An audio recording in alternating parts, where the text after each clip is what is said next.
saat ini kita bersyukur atas pertolongan Tuhan. Tuhan boleh menuntun kita dari tengah-tengah jemaat kita di GKI Fata Malanung sehingga kita boleh ada di Pantai Panorama di tempat ini. Dan kita akan memulai dengan kegiatan kita di saat ini. Untuk itu waktu saya berikan untuk Ibu Pendeta Sus untuk bawa kita. Shalom Bapak Ibu sekalian. Salam sejahtera untuk kita di hari ini karena kasih dan kemurahan Tuhan. Sebagai hamba-hamba Tuhan, Penatua dan Syamas, bersama-sama dengan kami dua hamba Tuhan pendeta, kami akan masuk dalam kegiatan retreat di saat ini. Mengawali akan kegiatan ini, kita harus mengetahui bersama dulu, memahami bersama dulu apa itu retreat. Ya. Retreat itu berasal dari bahasa Prancis. Laret rare. Yang artinya menyendiri, ya. Menyendiri, keluar dari keramaian. Ya. Lalu di sana kita ada dalam bagaimana mempersiapkan diri kita, bagaimana kita merenungkan betapa besar kasih sayang Tuhan dalam hidup ini. Karena begitu besar kasih sayang Tuhan, Tuhan mau kita melayani pekerjaannya. Oleh dan karena itu, dalam retreat ini ada berbagai kegiatan ya yang bersifat sistematik. Yaitu di dalamnya pasti ada doa, ada pembacaan firman Tuhan, dan di dalamnya ada sharing. Lalu kita akan masuk dalam meditasi. Nah, setelah kita sharing, lalu kita akan merenungkan apa yang kita sharing itu menyangkut pribadi yang kita miliki dengan tugas dan tanggung jawab yang diembankan di atas pundak kita. Nah, itu tujuan daripada meditasi, retreat. Jadi kita datang untuk melakukan kegiatan yang namanya retreat itu harus ada peningkatan secara kualitas iman. Yang tadinya mungkin kita malas, setelah kita mengikuti retreat kita mulai rajin. Yang tadinya mungkin kita ego, kita sombong, ya, kita mengandalkan kekuatan kita berkata bahwa kita lebih dari orang lain, maka dalam kegiatan retreat ini kita merubah semua yang ada dalam diri kita yang tadi saya sebutkan. Terus kita harus mengenal diri kita, siapa kita di hadapan Tuhan. Ya, itu tujuan retreat. Lalu bagaimana kalau Tuhan panggil kita, apa yang harus kita perbuat? Kita hanya melayani sajakah? Dituntut dengan perbuatan lagi. Nah, itu seperti itu tujuan retreat. Oleh dan karena itu Bapak Ibu, mari kita angkat satu pujian yang berkata, Roh Kudus kau hadir di sini. Roh Kudus kau hadir di sini. Roh Kudus ku mengasihimu. Kau meninggal, kaulah penghiburku, penolongku di dunia. Ku buka hati untuk Tuhan, ku buka hati menyembah Yesus.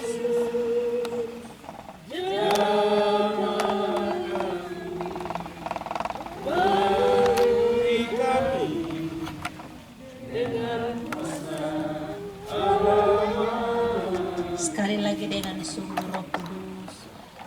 Roh Kudus kau hadir di sini. Roh Kudus ku mengasihimu. Roh Kudus kau menghidupku, penolongku di dunia.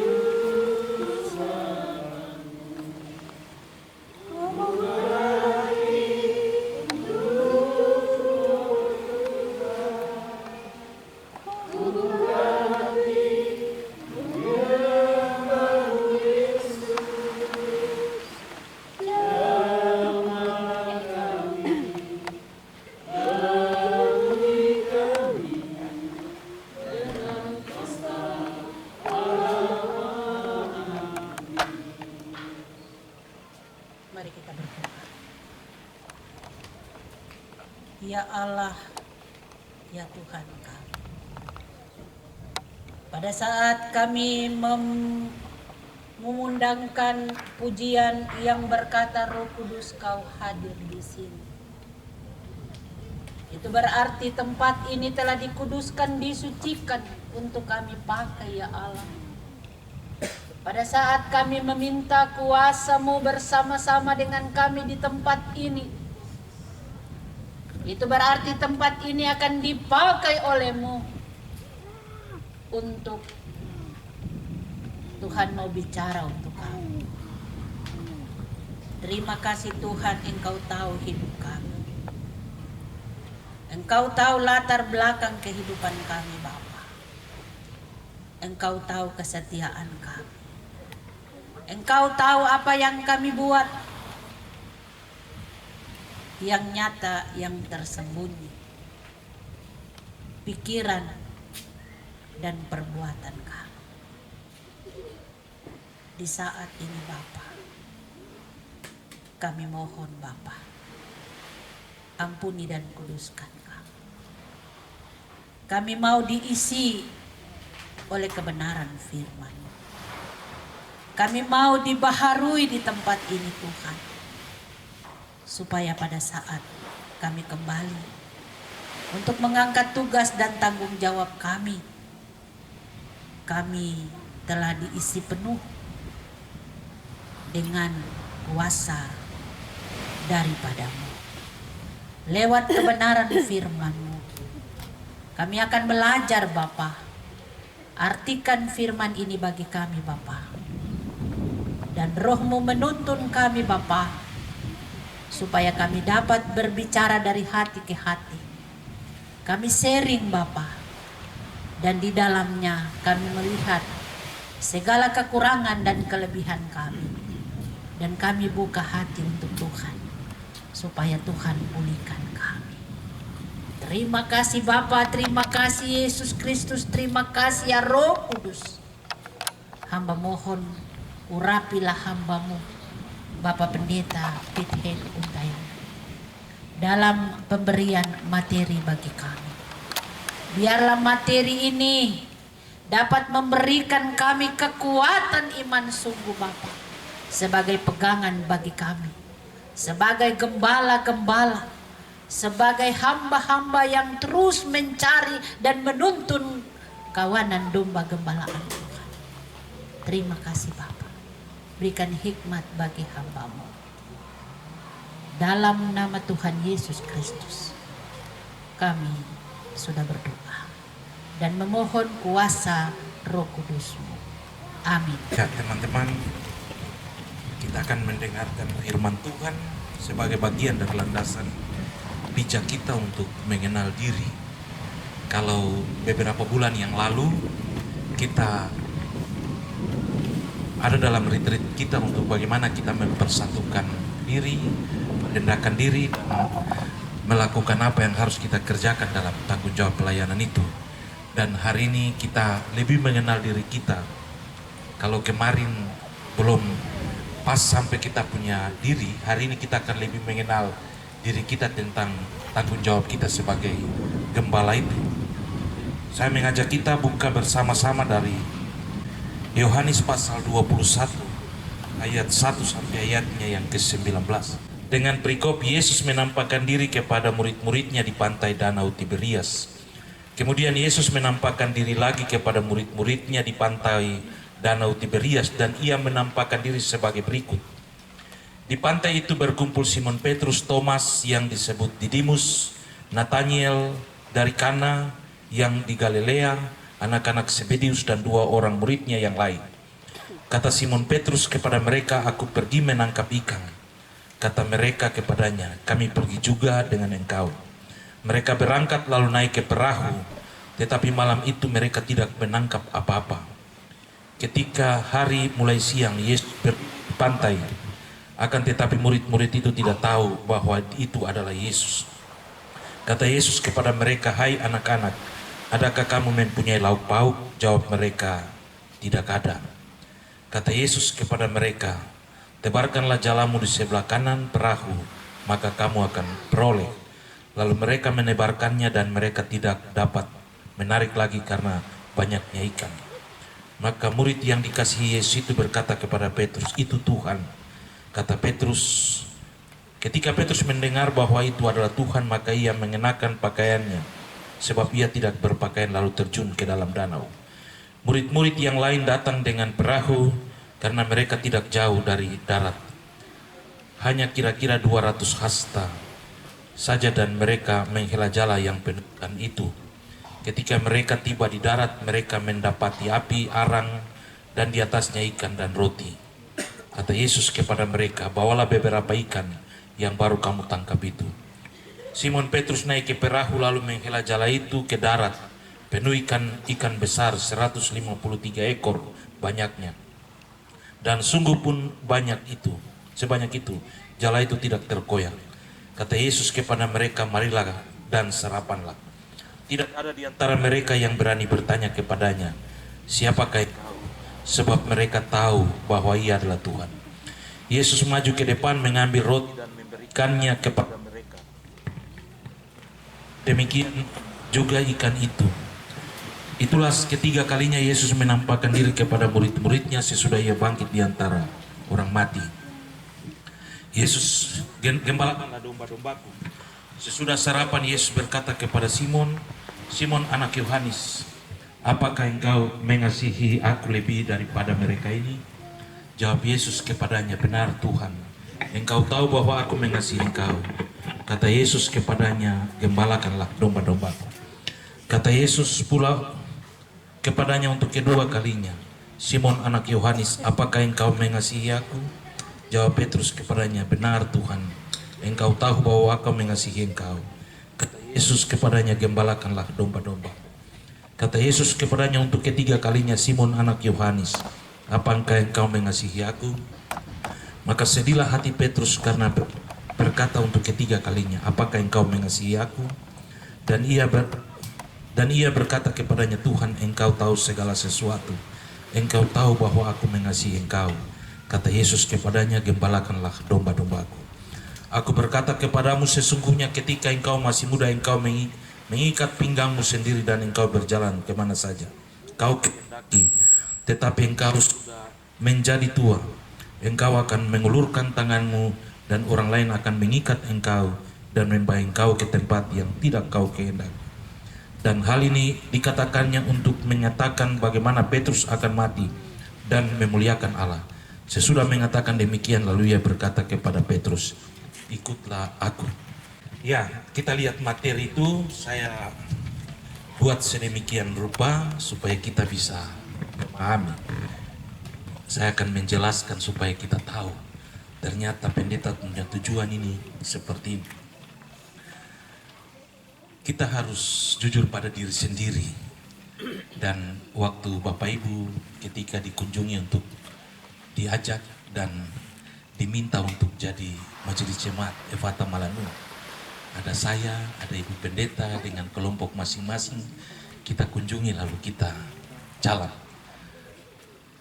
Kita bercakap-cakap dan dalam percakapan itu pertanyaannya, apakah yang menjadi motivasi untuk menjadi majelis jemaat? Apakah sudah siap jadi majelis jemaat? Dan kita punya motivasi yang berbeda-beda.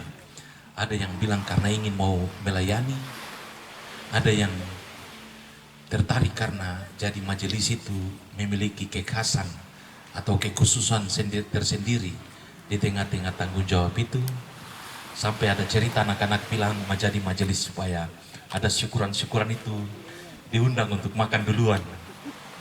Kan itu juga motivasi-motivasi yang ada di tengah-tengah hidup kita. Dan kita akan mengenal diri kita, kenapa kita harus diminta menjadi gembala. Sebab menjadi gembala itu bagi orang Yahudi itu sebuah pekerjaan yang begitu menyulitkan dan mengalami situasi kesengsaraan yang besar. Itulah sebabnya kalau kita baca dalam bacaan kita tadi, ketika kita menjadi majelis jemaat, berarti kita menjadi pelayan atau hamba.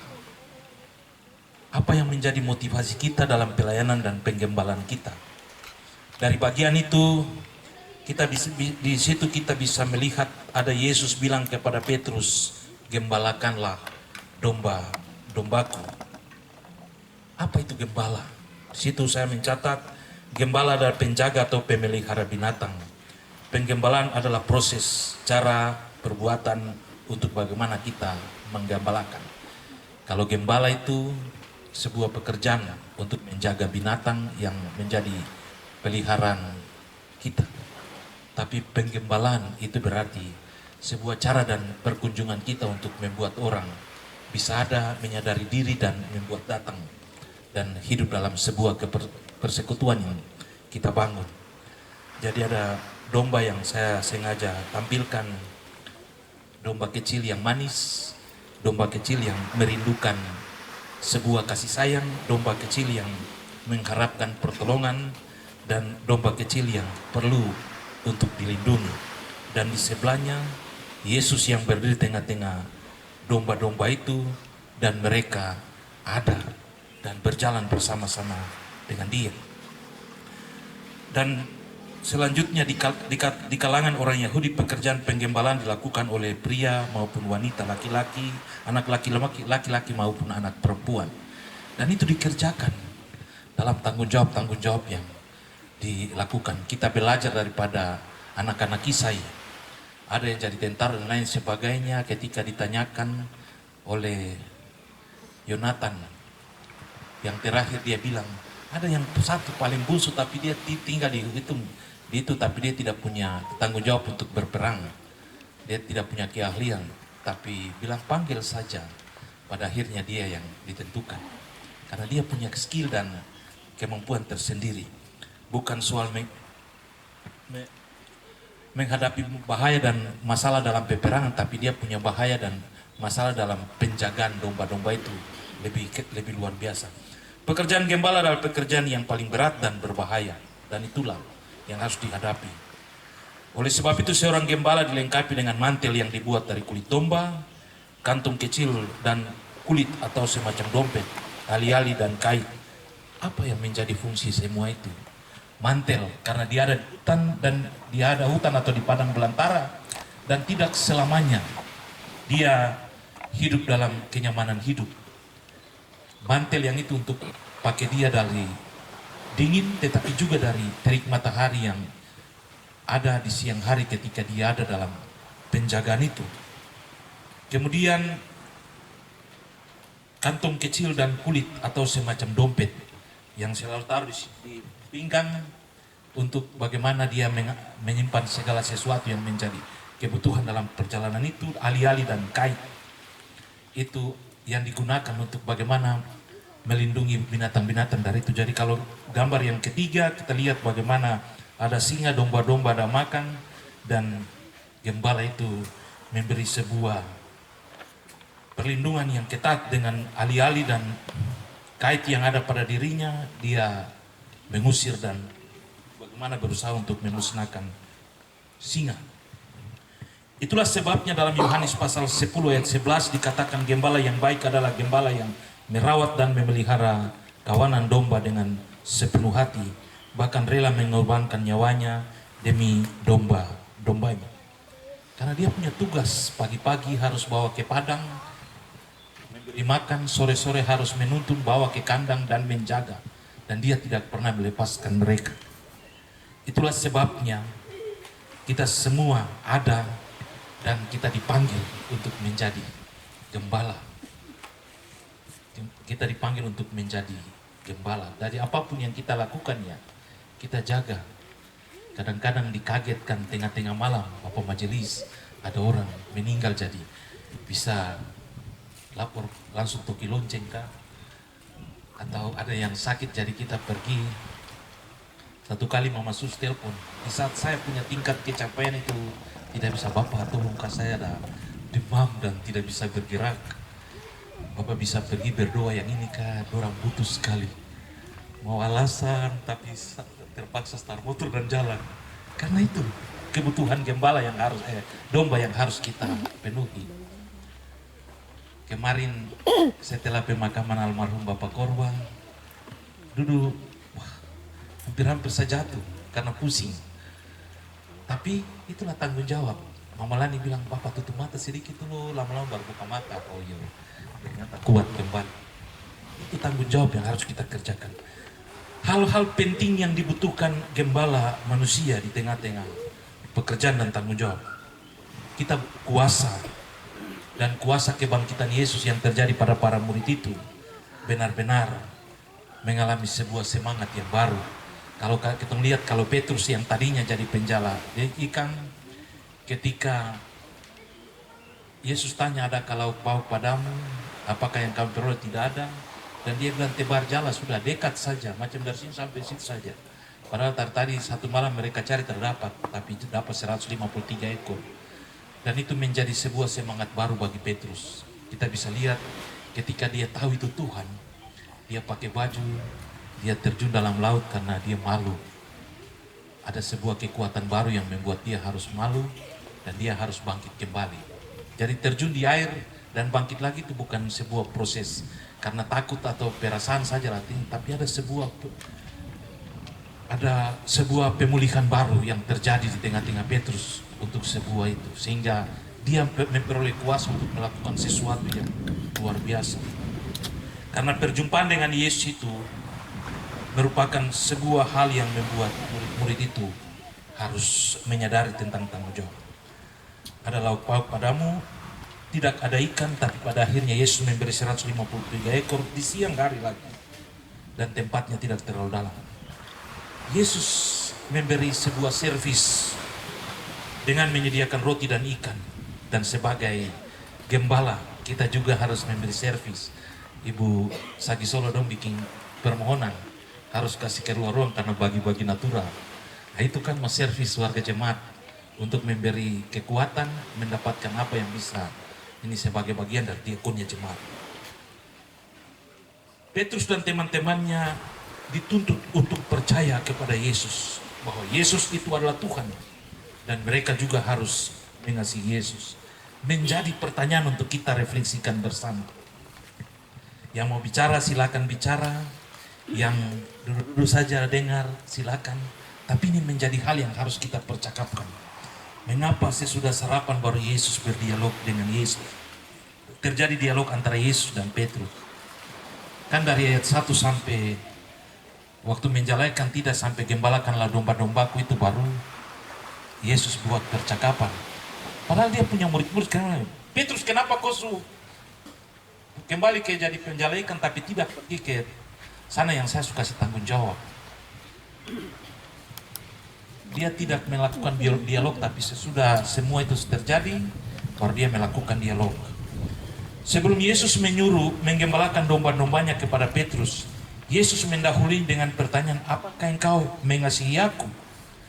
Mengapa mengasihi mendahului tindakan penggembalaan atau menggembalakan dan bukan sebaliknya? Kenapa Yesus tidak bilang, Petrus gembalakanlah domba-dombaku, tapi dia bilang, apakah engkau mengasihi aku? Petrus dia tanya, dia bilang, ya aku mengasihi engkau. Baru dia bilang, lain, tapi dia bilang, gembalakanlah domba-domba. Mengapa bukan gembala duluan baru mengasihi, tapi mengasihi duluan baru menggembalakan? Kemudian yang ketiga, kualitas pelayanan GKI berhubungan dengan tindakan mengasihi dan penggembalaan umat. Apa kita sebagai pelayan mengasihi Yesus? Bagaimana kita membuktikannya? Itu hal yang menjadi catatan yang harus kita renungkan. Nanti yang di bawah itu nanti saya jelaskan. Jadi 3 pertanyaan ini menjadi sebuah hal yang kita harus renungkan bersama-sama, dan teman-teman bisa bandingkan dengan pembacaan. Yang mau bicara silakan bicara. Kalau Bapak Yonas bilang, kalau kita retreat jangan pendeta yang bicara sendiri, harus kita bicara lagi. Jadi hari ini saya sengaja kita bicara. Kalau jurus yang lain lagi saya bicara dengan wakil, mudah-mudahan besok. Kalau itu bukan saya saja, tapi ada mereka-mereka yang bisa kita undang untuk memberi motivasi. Jadi teman-teman, siapa yang mau bicara silakan. Terima kasih Bapak yang sudah memberi kesempatan kepada kami. Dalam kasih yang Bapak berikan di pagi hari ini, ada 3 pertanyaan yang satu pertanyaan tapi 3 penjelasan yang Bapak jelaskan kepada kami. Karena di dalam pembacaan firman di pagi hari ini dari Yohanes 21 ada Petrus, tentang Petrus penyangkalan sampai 3 kali kepada pertanyaan Tuhan Yesus kepada Petrus. Itu di dalam kedagingan Petrus sebelum kebangkitan Yesus, ada beberapa hal yang menjadi hal yang luar biasa, tapi yang jadi pertanyaan kepada kami sekarang, pelayanan kami bukan gembala yang mencari domba, domba yang mencari gembala di dalam aplikasi kehidupan kita hari-hari lepas hari, baik itu pun majelis jemaat atau anggota jemaat. Tolong penjelasan, terima kasih. Baik yang dikasihi oleh Tuhan Yesus Kristus, Bapak Pendeta dan Ibu Pendeta, dan kami sesama hamba Tuhan, baik penatua maupun syamas, yang mungkin saya tanggapi atau tambahkan, pertanyaannya mengapa sesudah sarapan baru terjadi dialog antara Yesus dan Petrus? Kalau kita lihat dari pemahaman pembacaan firman yang tadi Bapak Pendeta sampaikan dari Yohanes 21 ayat 15, tadi berkaitannya hubungan dengan Bapak Penatua sampaikan. Nah, kita kembali lihat bagaimana waktu Tuhan Yesus diutus.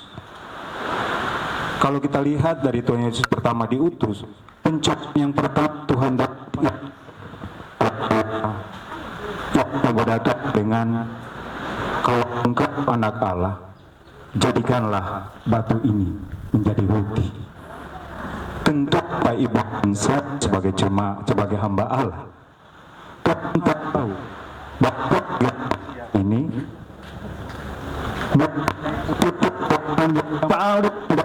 paling dasar. Lepasnya. Maksudnya lepas itu boleh. Lepas dijawab. Bicara biasa aja. Dia itunya. Yaitu kedagingan. Karena Tuhan tahu kata Ibu dan saya sebagai hamba Allah, kita tidak kenyang secara daging, maka tentu Ibu akan memakai cara untuk menjatuhkan, untuk menghancurkan iman kita. Tentu saat ini saja Bapak Ibu dan saya, kita datang sama-sama di sini, kita dengan tujuan untuk retreat. Tetapi kembali pada Bapak Ibu dan saya, sudahkah kita bergumul masing-masing di rumah untuk datang retreat di sini? Itu akan terbukti lihat bagaimana kita konsentrasi pada saat mengikuti akan ibadah retreat ini. Itu bagian daripada pertanyaan yang pertama. Karena tentu kedagingan ini yang merupak akan jati diri iman kita sebagai seorang hamba. Banyak terjadi kejatuhan hamba-hamba Allah karena kedagingan, karena kebutuhan akan makan dan minum. Maka Tuhan tahu, Tuhan sudah lihat, oh Petrus dengan murid-murid ini sudah capek, sudah begitu meraung di tengah-tengah laut, tarik jala ke sana kemari, tentu energi tenaga itu menyita habis. Dan di situ secara manusia ada emosi, ada ketidaksabaran, ada keletihan. Dan ini Tuhan, mari sarapan dulu. Kalau kita identifikasikan dalam firman Allah, Tuhan mau kita kenyang secara jasmani, maka di situ dialog Allah, firman Allah ada masuk. Tentu di sini satu pertanyaan yang kalau Bapak Ibu dan saya, ini gampang-gampang susah untuk kita lakukan, sangat gampang susah. Ada yang bilang, kita jangan makan, kita berdoa dulu. Tetapi bisakah kita konsentrasi itu? Saat ini aja iblis mengganggu kita di tengah-tengah acara retreat ini.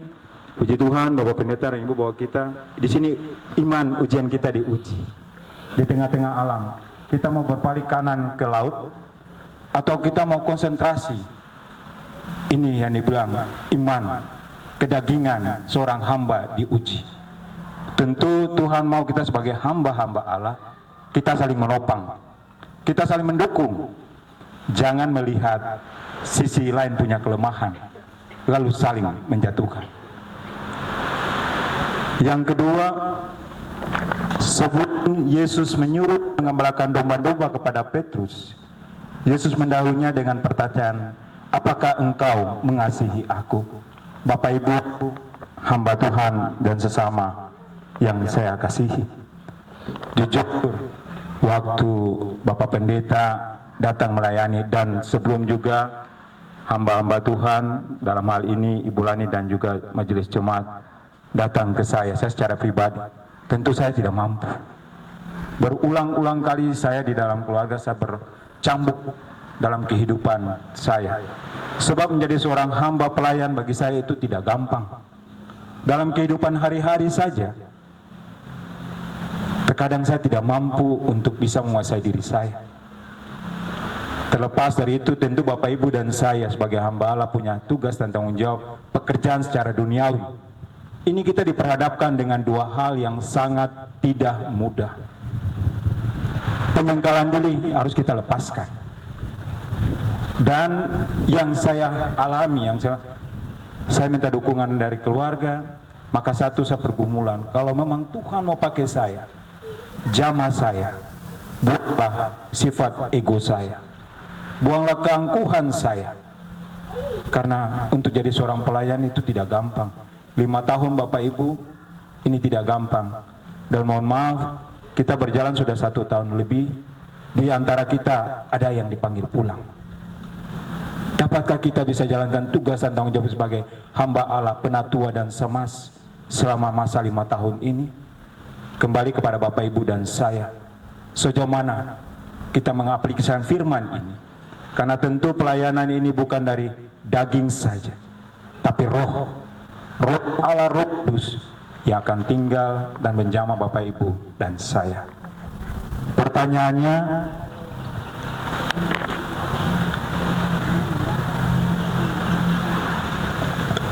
kalau Tuhan bilang mengasihi, ya saya mengasihi Tuhan, sangat mengasihi. Sesudah sarapan baru terjadi dialog antara Yesus dan Petrus. Kita harus makan minum dulu untuk menguatkan tubuh jasmani kita. Itu mungkin kita tidak hidup dengan makanan, jelas kita tidak bisa berbuat apa-apa. Untuk makanan itu perlu untuk kehidupan kita, dalam kita bisa melakukan segala hal. Sesudah kita makan, baru kita bisa beraktivitas yang lain. Ya. Terus berkaitan dengan ayat yang ke-21, Yohanes 21 ayat 15 ini,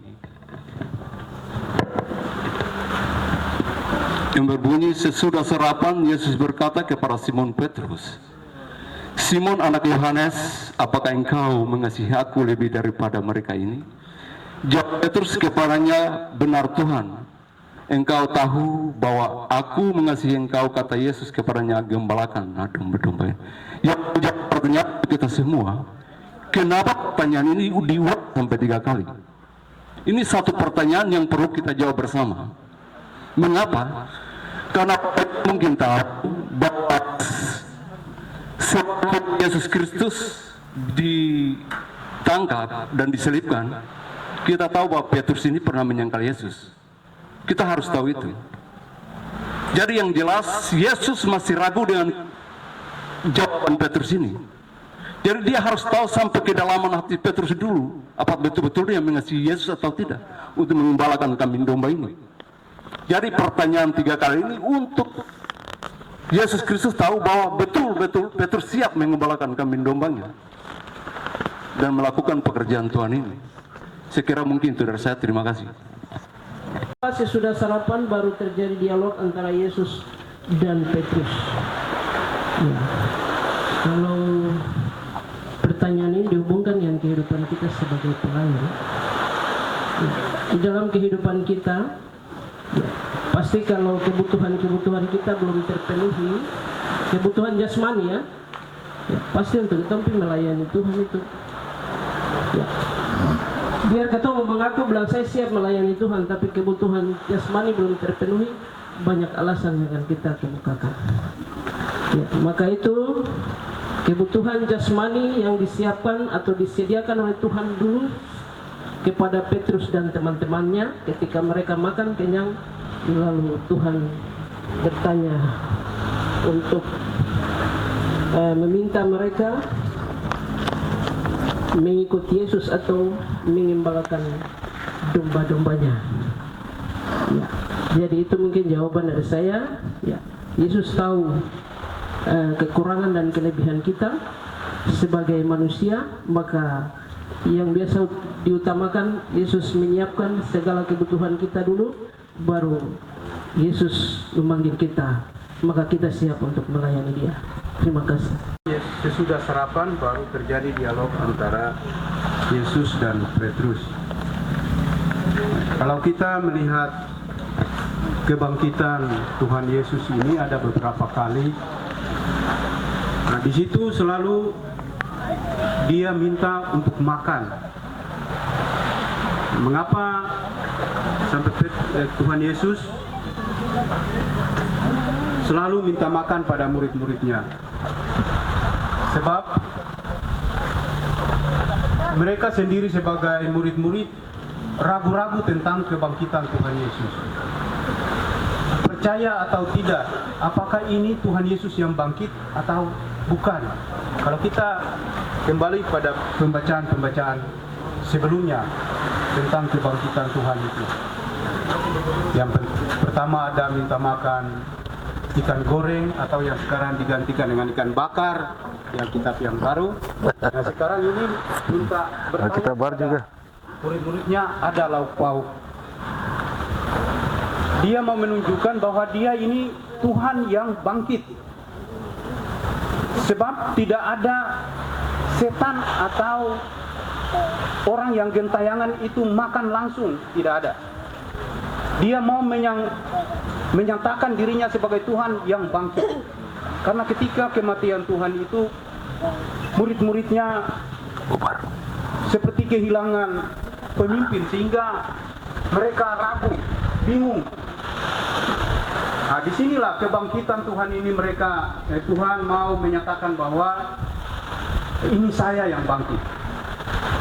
Meyakinkan murid-muridnya dengan minta makan. Dan makan itu terjadi.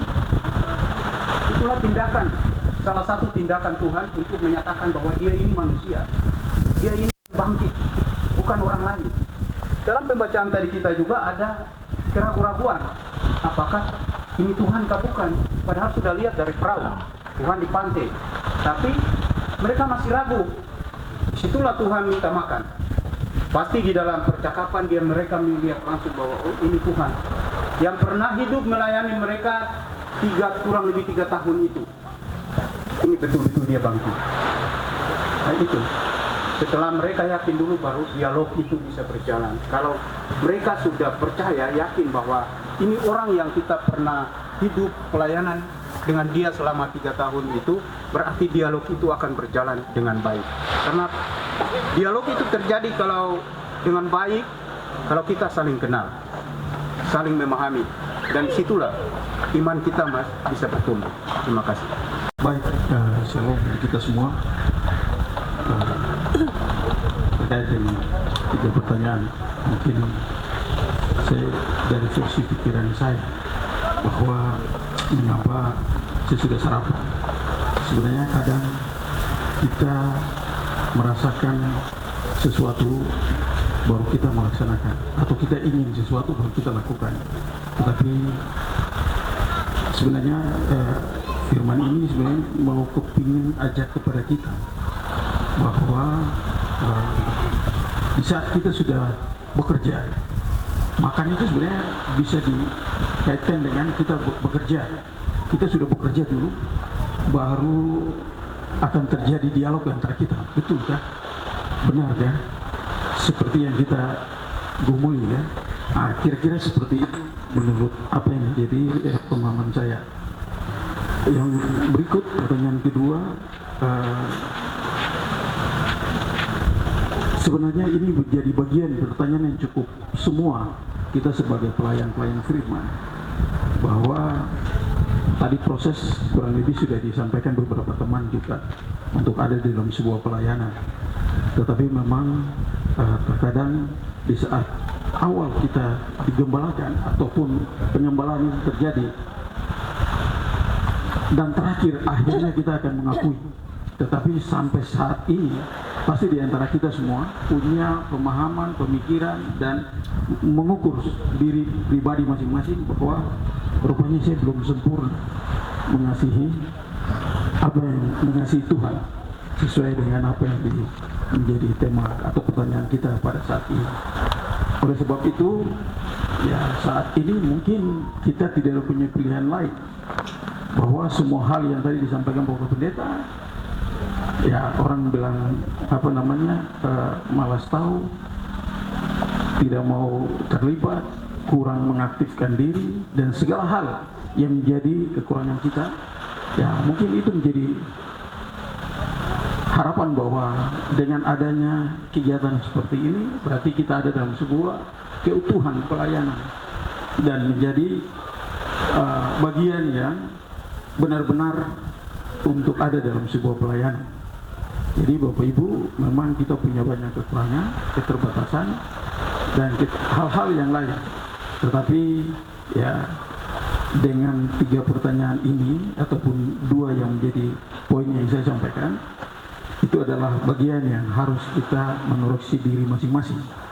Mungkin kita tidak sempat karena pertanyaan ini sudah ada di sini, tetapi dia akan berlaku sepanjang kita selesai dalam kegiatan ini, dan itu catatan bagi kita semua. Terima kasih, shalom, selamat pagi untuk kita. Keegoisan, jabatan yang mereka dapatkan dalam pemerintahan, mereka juga masih bawakan dalam pelayanan. Disitulah ada ketidakcocokan atau tidak ada kebersamaan dalam pelayanan. Kenapa? Kita terpanggil untuk melayani, bukan jabatan kepintaran kita yang kita tunjukkan. Ada juga Bapak Ibu majelis yang selalu terjadi dalam pelayanan. Contoh, tidak bertugas pada hari Minggu, tidak masuk ibadah. Apakah kita terpanggil ini untuk waktu bertugas saja, sedangkan yang tidak bertugas tidak perlu kita layani? Saya mau kasih tahu, banyak yang terjadi, tetapi Bapak Ibu tidak mau terbuka di hari ini. Tapi saya mau bilang, kalau kita merasa bahwa kita terpanggil untuk melayani, segala sesuatu apapun, masalah apapun, kita harus terbuka di hari ini. Ya, ini meditasi. Ini kita anggap saja kita diskusi. Jangan kita simpan-simpan. Takut-takutnya apa yang tadi kita bicarakan, nanti kita naik bis pulang, tadi si A ini, si B ini dia bicara begini. Jangan. Saya mau kasih tahu, rencana Tuhan tidak ada satu manusia pun yang tahu. Ale pelayanan baik di hari ini, ale akan tuai juga yang baik juga. Saya mau kasih tahu untuk kita yang sudah 2 periode, mari kita berdoa kuat. Maka kita berdoa kuat. Kita berdoa supaya ketika kita habis masa jabatan ini tidak ada tantangan, tidak ada hambatan, persoalan bagi kita. Ya, kita hanya tinggal 3 tahun saja. Mari kita mengangkat tugas pelayanan ini, saling menghargai satu dengan yang lain. Jabatan kita sama, melayani dan dalam pekerjaan Tuhan. Tetapi kita harus tahu bahwa dalam kita semua ini ada yang lebih tua dari kita, ada yang di bawah kita juga. Tetapi jangan kita merasa bahwa kita bisa, kita pintar, lalu kita mau buat seenak-enaknya kita saja. Tetapi kebersamaan itu kita harus lihat. Jangan keegoisan itu ada pada kita. Kita harus berdoa kuat. Yang untuk 2 periode saya kasih tahu sekali. Hari ini kita belum dapat, selesai baru kita dapat. Terima kasih. Maaf, pengakuan saya untuk menjadi seorang majelis, saya sudah siap. Apapun tantangan dalam hidup ini, saya sudah siap. Lalu dari pertanyaan ini, yang harus kita pahami, pertama adalah yang mendasari setiap pertanyaan ini, 3 poin ini adalah kuasa. Kita harus memahami kuasa Tuhan. Ketika kita memahami kuasa Tuhan ya lewat pengorbanan Tuhan tiang kayu salib, sehingga kita dapat memahami arti daripada tugas tanggung jawab kita dalam pelayanan ini bagi jemaat. Kenapa tadi saya dengar ada teman-teman bilang saya kuat dulu baru pelayanan yang saya lakukan. Saya pernah menjalani pelayanan bagi seorang ibu janda. Ini menjadi satu catatan bagi saya. Lalu saya menggarisbawahi seperti demikian. Sebagai manusia, seorang ibu janda ini ketika kita melayani, dia katakan bahwa anak boleh sebentar saya minum teh dulu, saya sarapan baru kita berdoa, silakan. Lalu saya berpikir lewat pertanyaan ini, ibu janda ini saja membutuhkan kekuatan jasmani, lalu mau menerima pelayanan.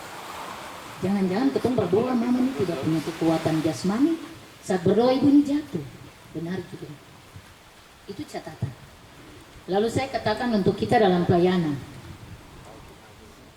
kami memahami kuasa benar dulu lewat pengorbanan Tuhan di tiang kayu salib ini, sehingga segala sesuatu dalam pelayanan ini kita lakukan itu kita tidak pikir ke belakang lagi. Saya tidak bilang bahwa saya ini orang rajin, ya. Saya Senin Kamis dalam pelayanan, teman-teman tahu. Kadang-kala saya mau bilang bahwa kita panggilan kehidupan, tetapi itu sudah panggilan, ya. Sampai teman-teman bilang jangan malas-malas mengaku jadi siap. Pertanyaannya harus kita terima, ya. Dan jangan bilang kata itu kok bicara begitu, tapi kok juga sama, tidak boleh. Kita terima. Kadang-kadang realita ini harus kita jalani, ya. Dan saya mau katakan bahwa ketika kita menyampaikan firman, ketika kita boleh berdiri pintar berbicara menyampaikan keselamatan ini, tapi kalau kita tidak punya kuasa Tuhan dalam diri, kita tidak berarti apa-apa di mata Tuhan. Terima kasih. Baik, Bapak Ibu, salam. Makin dong diam-diam tuh. Ya baik Bapak Ibu, saya mau menjawab pertanyaan pertama karena tadi bilang kita jawab satu dulu. Ya. 10 menit lagi. Mengapa sesudah sarapan baru terjadi dialog antara Yesus dan Petrus? Nah, Bapak Ibu yang diberkati Tuhan, mengapa sesudah sarapan? Ini harus kita jawab dulu. Ya, mengapanya? Kalau orang lapar ya tentunya kan tidak pertanyaan begini. Ya. Sesuai dengan topik Yohanes 21 ayat 15 tentang gembalakanlah domba-domba. Nah, Bapak Ibu yang diberkati oleh Tuhan Yesus, memang kebutuhan jasmani itu penting. Tetapi di sini mau ditekankan kepada kami, kepada kita semua sebagai gembala, apa yang Tuhan sudah pilih berarti tentunya itu dilengkapi. Ya. Berkenan dengan pertanyaan mengapa sesudah sarapan baru terjadi dialog antara Yesus dan Petrus, saya setuju dengan tadi Bapak Jeffrey. Saya mau mengulas tentang tentang penyangkalan Petrus terhadap Tuhan Yesus, tentang penangkapan Tuhan Yesus juga, kocar-kacir lah ini dia punya murid-muridnya lari semua. Nah, kenapa sehingga penampakan Tuhan Yesus yang ketiga ini baru dia mau panggil Petrus. Nah, berkenan dengan kebangkitan Tuhan Yesus tentang ada kalau pauk, saya setuju juga. Bahwa benar-benar Tuhan menyatakan bahwa memang dia bangkit, sehingga mau menguatkan dia punya murid-murid supaya sebelum mereka melangkah lebih jauh lagi, mereka harus yakin bahwa Tuhan itu sudah bangkit. Demikian juga untuk kita teman-teman, kita tetap harus percaya mengembalakan domba yang ada di para kita di masing-masing rayon ini memang bilang gampang-gampang susah. Gampang-gampangnya ya kalau kita kasih pengarahan 1 kali dan datang. Terkadang 2-3 kali juga ya itu sudah. Jadi sini mau tekankan mari kita sarapan dulu, kenyang-kenyang dulu, baru kita bekerja kepada Tuhan dengan lebih semangat lagi. Ya, lebih semangat lagi sehingga Tuhan pesan sama Petrus 3 kali itu, gembala kau mengasihi aku kah tidak? Sehingga pertanyaan itu dibalikan kepada kita sebagai teman majelis, apakah kita benar-benar sudah mengasihi Tuhan? Dia tidak mau pekerjaannya itu untuk mengembalakan dia punya domba-domba itu tuh tidak jalan. Ya, Itu dulu untuk pertanyaan nomor 1. Mungkin ada yang lain, dipersilakan. Untuk waktu dan yang diberikan bagi saya, di sini saya akan berbicara tentang poin yang kedua, yaitu sebelum Yesus menyuruh mengembalakan domba-dombanya kepada Petrus, Yesus mendahulunya dengan pertanyaan, apakah engkau mengasihi aku? Ya, Bapak Ibu, hamba-hamba Tuhan yang dikasihi Tuhan, saya percaya bahwa kita semua yang ada hadir saat ini, kita semua, Tuhan Yesus mengasihi kita semua.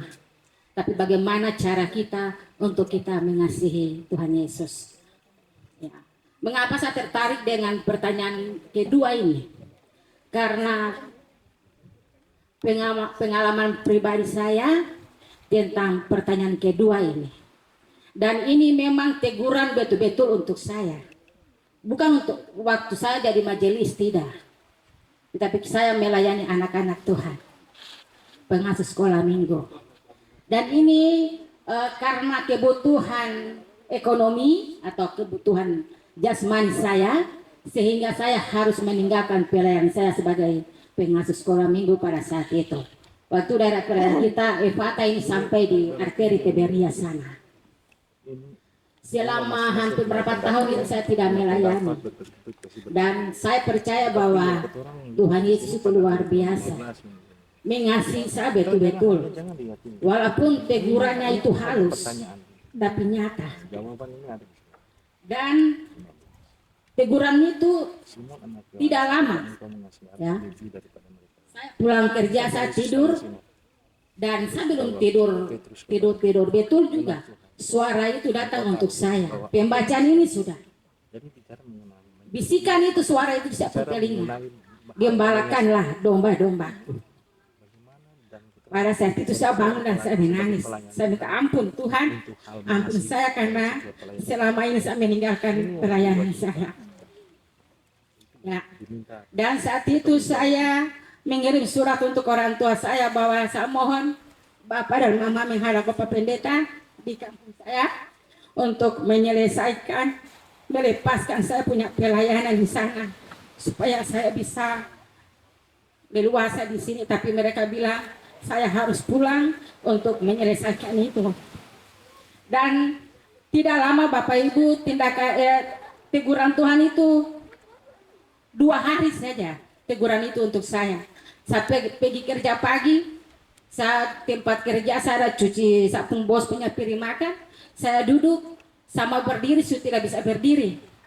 Lutut kanan saya, kaki saya ini tiba-tiba bengkak naik tinggi besar. Tidak bisa jalan, saya berteriak, saya menangis. Lalu adik saya mengangkat saya. Dan pas jam 2, toko tutup, saya pulang ke sapung kakak laki-laki. Sebagai pelayan saya masih hidup itu Ibu lihat tuh. Tentang hal-hal yang macam sifat egois, Saya, sifat acuh tak adik saya pergi bertanya untuk saya, apakah kau masih mau kerja? Sedang saya tidak mau kerja lagi. Dan pas hari Minggu dengan tenaga dan berusaha saya pergi mengambil bagian di ibadah sekolah minggu. Pas kakak kita masih sekolah minggu di Tiberias sana masih berdiri untuk anak-anak sekolah minggu itu, saya berusaha pergi ke situ. Dan selesai pada sekolah minggu saya pulang, saya tidak sadar sampai di rumah itu saya punya kaki ini dia sudah sembuh. Kaki saya kaki sudah tidak ada. Lalu ipar saya ibu dari hati dia telepon kakak laki-laki turun untuk bawa saya ke rumah sakit. Tapi pas dia turun dia mau bawa saya bilang tidak usah sapung kaki sudah sembuh. Ya, dari situ saya percaya bahwa Tuhan baik untuk saya, Tuhan mengasihi kita. Sama bilang kita bisa mengaku. Ketika kita lari, Tuhan tegur kita tidak tahu. Tuhan tegur dengan caranya sendiri untuk kita. Kita tidak sadar bahwa segala sesuatu yang kita alami, kita tidak sadar itu Tuhan tegur kita lewat pelayanan kita. Waktu saya mau jadi majelis, Bapak Pendeta almarhum Bapak Merino datang untuk saya. Ibu, apa Ibu sudah siap? Bapak, saya ini siap saja. Dan saya berdoa, Tuhan kalau Tuhan mau pakai saya untuk saya melayani anak-anak, saya siap. Tapi kalau Tuhan mau panggil saya untuk saya mau melayani yang lebih besar, saya juga siap. lalu saya bercerita tentang kenyataan yang saya hadapi alami untuk Bapak Pendeta. Lalu Bapak Pendeta bilang, apa Ibu takut karena pernah ditegur seperti itu? Saya bilang, tidak Bapak. Jadi mari Bapak Ibu hamba-hamba Tuhan, kalau kita sudah dipanggil untuk mengembalakan umat Tuhan, mari kita sungguh-sungguh, ya. Kita bisa mengaku, jangan sampai kita ditegur kita tidak sadar, ya. Kita harus menyadari tentang panggilan kita. Mungkin itu saja. Terima kasih.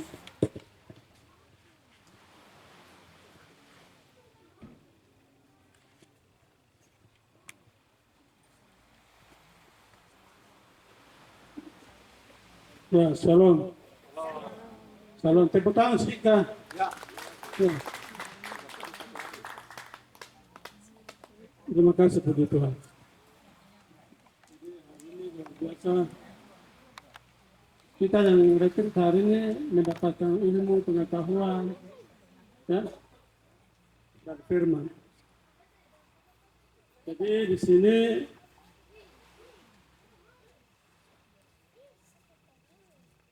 kita lebih dulu mengenal dan tahu persis siapa sebenarnya Yesus itu. Itu yang pertama. Penting untuk kita sekalian majelis jemaat. Siapa sebenarnya Yesus? Lalu percaya Yesus seperti apa? Kalau hanya aku percaya Yesus saja tidak tahu identitas Yesus, tidak akan tahu sejauh itu. Kemudian yang dimaksud domba-domba itu yang mana? Antara Yesus, domba, ya, dan sesuai dengan apa yang tadi sampaikan Bapak Pendeta. Yesus jelas, ya, adalah gembala, gembala agung. Domba-domba itu adalah umat Israel itu. Kita ini di urutan keberatan ini terserah ada Alkitab menyatakan demikian. Jangan sampai kita ini klaim sombong karena punya Alkitab, sombong karena sebagai orang Kristen, lalu mengklaim tidak. Alkitab sesungguhnya apa yang tertulis untuk umat itu, bangsa itu. Berikut, kenapa sarapan dulu atau makan dulu mendahului penggembala apa? Ya, dialog itu. Jadi kalau pikiran saya sederhana saja. Ya, Yesus sudah lebih dulu mengasihi Petrus. Itu intinya dari situ. Ya. Dari sisi kemanusiaan. Jadi Yesus mengajak Petrus ini berdialog, tetapi sebelum itu dahulu dengan ya Yesus pasti mengajak ya, sarapan dulu ya, makan. Secara jasmani supaya juga ada kekuatan atau lain-lain. Baru itu masuk ke dialog.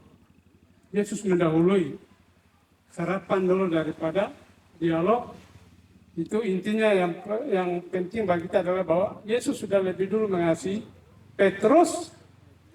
Sebelum nanti dalam dialog itu Yesus memerintahkan, memberi amanah kepada Petrus untuk gembalakanlah domba-domba. Maka Yesus bertanya kepada Petrus, apakah engkau mengasihi aku? Ya. Yesus sudah tahu bahwa nanti dia akan naik ke surga. Ada amanat aku yang ditinggalkan nanti. Ya. Jadi selain Petrus, nanti itu ada, ya, tidak hanya Petrus, tapi ada murid-murid yang lain nantinya akan juga disebut sebagai rasul. Dan gembalakan domba-domba ini akan menjadi satu pengajaran, amanat yang ditinggalkan. Yesus sudah, sebelum terjadi Tuhan Yesus sudah tahu seperti apa nanti. Jadi singkat saja bahwa itu sarapan dulu baru dialog. Yesus sudah mengasihi. Jadi Yesus belum perintahkan atau bertanya kepada Petrus bahwa apa yang kau mengasihi aku. Beberapa kali itu. Yang ketiga kali baru Petrus tidak bisa jawab. Berat. Karena tadi yang Pak Pendeta sampaikan. Sebagai seorang gembala. Berat. Akhirnya Petrus menyatakan bahwa engkau mengetahui segala sesuatu.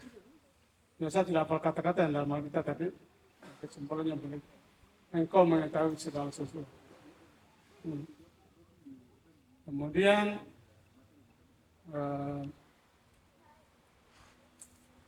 Yesus menyampaikan kepada Petrus bahwa kita ini kalau sebagai seorang gembala, ya, menggembalakan umat, ya kita mengasihi orang itu dulu. Kau benci orang itu, kau tidak mengasihi dia, bagaimana kau mau gembalakan dia, kau mau bawa dia ke jalan yang baik, benar. Ya, tidak bisa menggembalakan orang, menggembalakan umat, jemaat, ya, ini tugas majelis ya. Tidak bisa kau layani jemaat dengan hati ya. Ada tantangan begitu. Ya, ya. Benci orang. Ya. Kalau saya ini melayani orang, koreksi diri begitu. Apa? Saya ada jangan anggap main-main. Ya. Jadi sebagai manusia pasti saya ya, mungkin ada berpikir ya, saya punya 3 banjir, jadi datang saja pilih layani orang. Tidak ada berkat. Berlawan orang ini percuma.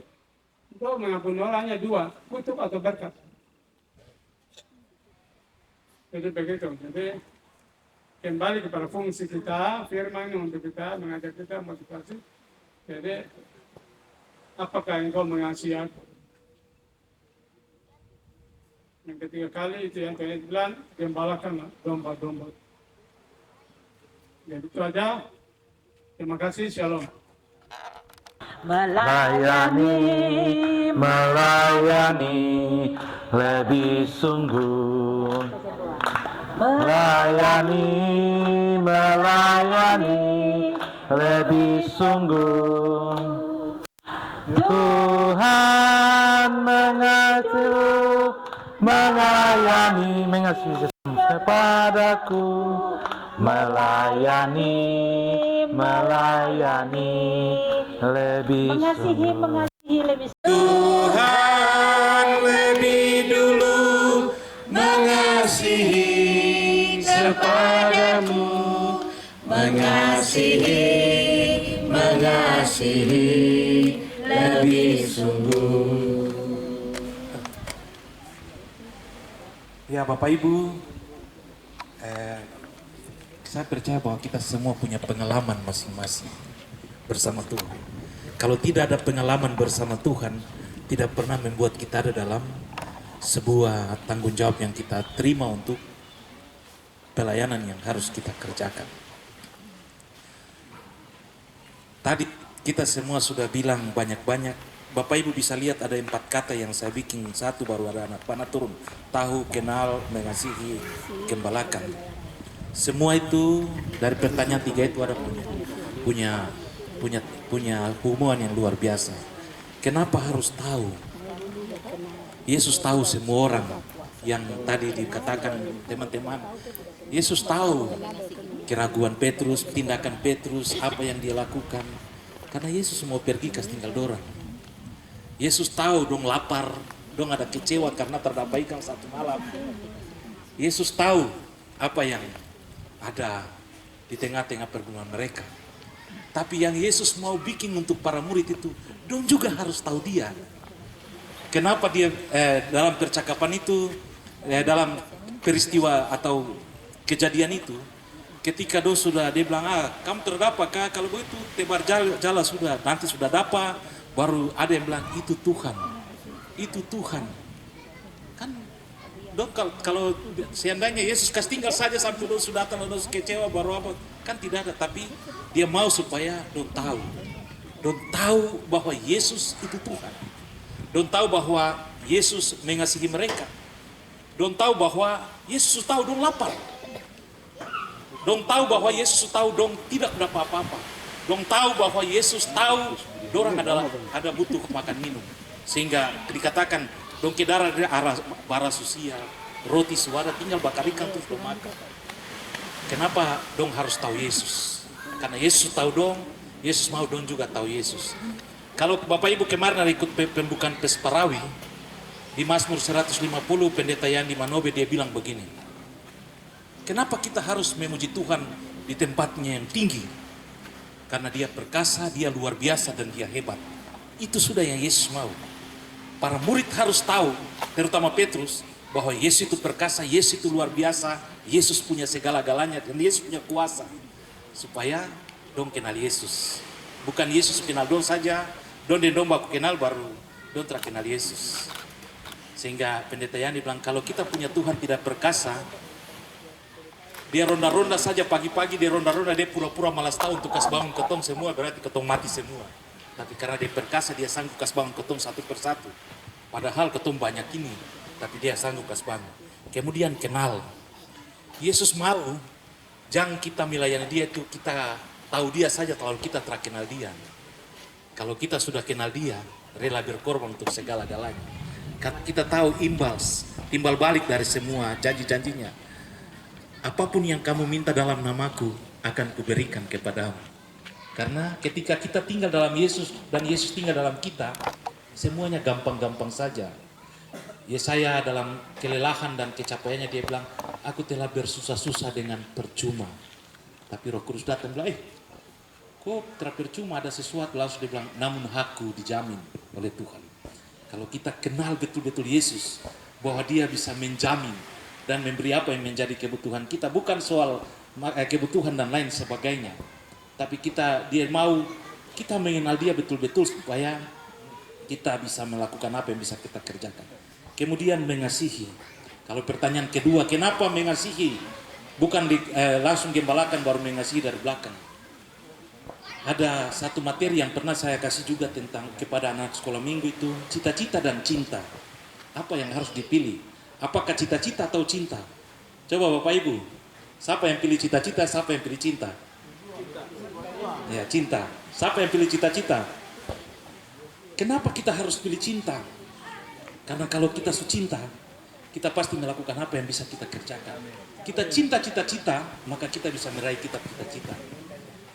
Kalau sudah cinta Yesus, melakukan apa yang Yesus perintah, itu tetap kita laksanakan. Sayang, saya ada di sini, kalau kau cinta saya, kau datang, biar hujan besar, tetap kau datang saja. Perempuan dan biasa begitu, raih laki-laki tahu, ibu latu tertawa. Tapi begitu, Yesus mau supaya sebelum menggembalakan domba-domba, menunjukkan rasa kasih dan cinta itu atau mengasihi itu, baru kita bisa melaksanakan. Seperti tadi Bapak Wakil bilang, kita sudah tahu, kita sudah kenal dulu, baru kita bisa lakukan. Kalau kita tidak tahu, tidak kenal, tidak mengasihi, berarti ngapain kita pergi sembahyang juga tidak ada artinya. Karena kita mengasihi, tahu segala-galanya, maka pelayanan kita itu tentu pasti pada sasarannya.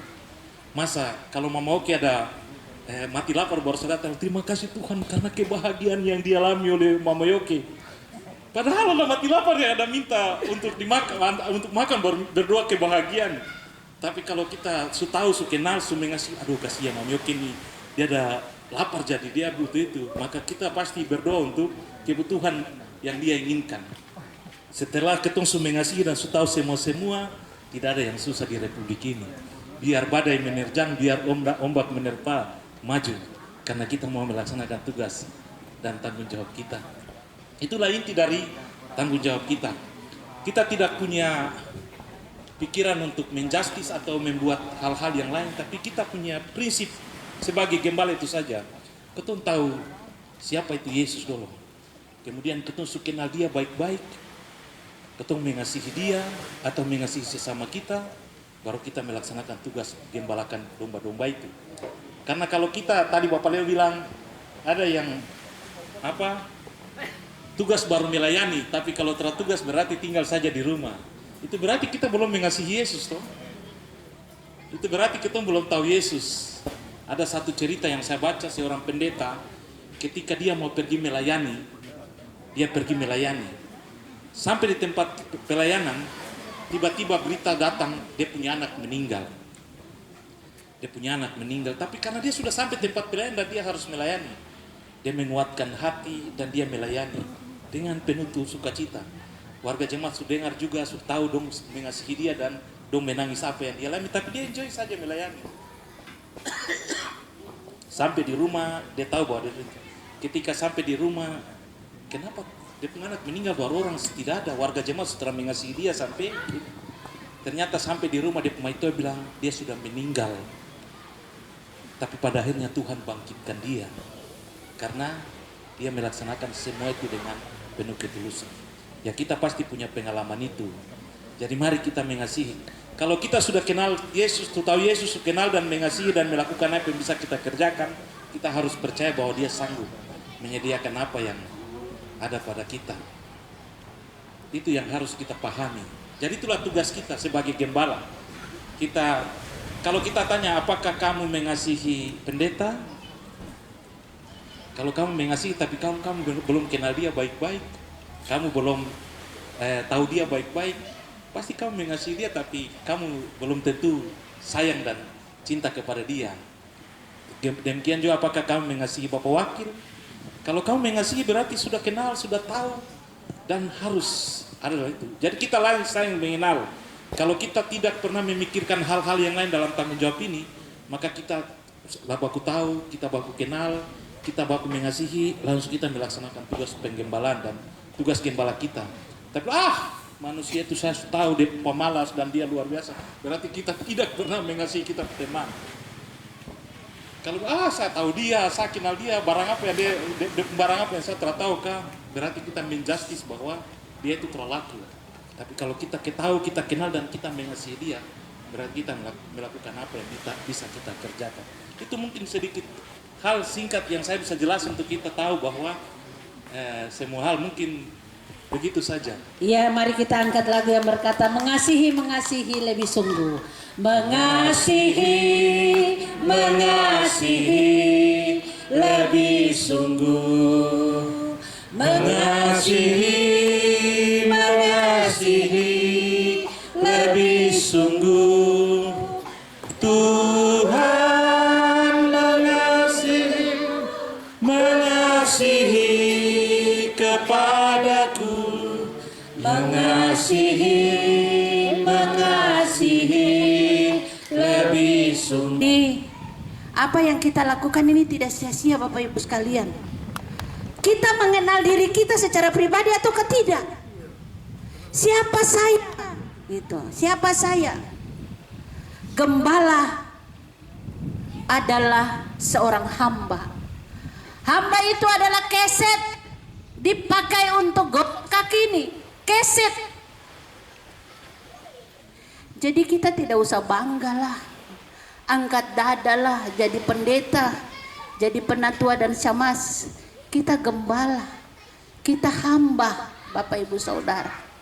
Jadi supaya dalam pelayanan kita bisa betul-betul menjadi berkat bagi jemaat, kita harus mulai merubah mindset berpikir kita. Kita boleh mulai merubah bagaimana cara kita melayani. Semua bisa berbicara tentang firman, semua benar bicara firman, tetapi dalam mengaplikasikan firman itu tidak semua dapat melakukannya, sehingga firman tidak bisa hidup dalam seluruh kehidupan umat, karena kita sebagai gembala belum mempraktekkan dengan baik firman yang kita taburkan itu. Tapi dalam namanya ada jaminan di dalam segala perkara. Berseru pada Yesus, berserah pada Yesus, nyatakan Dia sanggup menolongmu.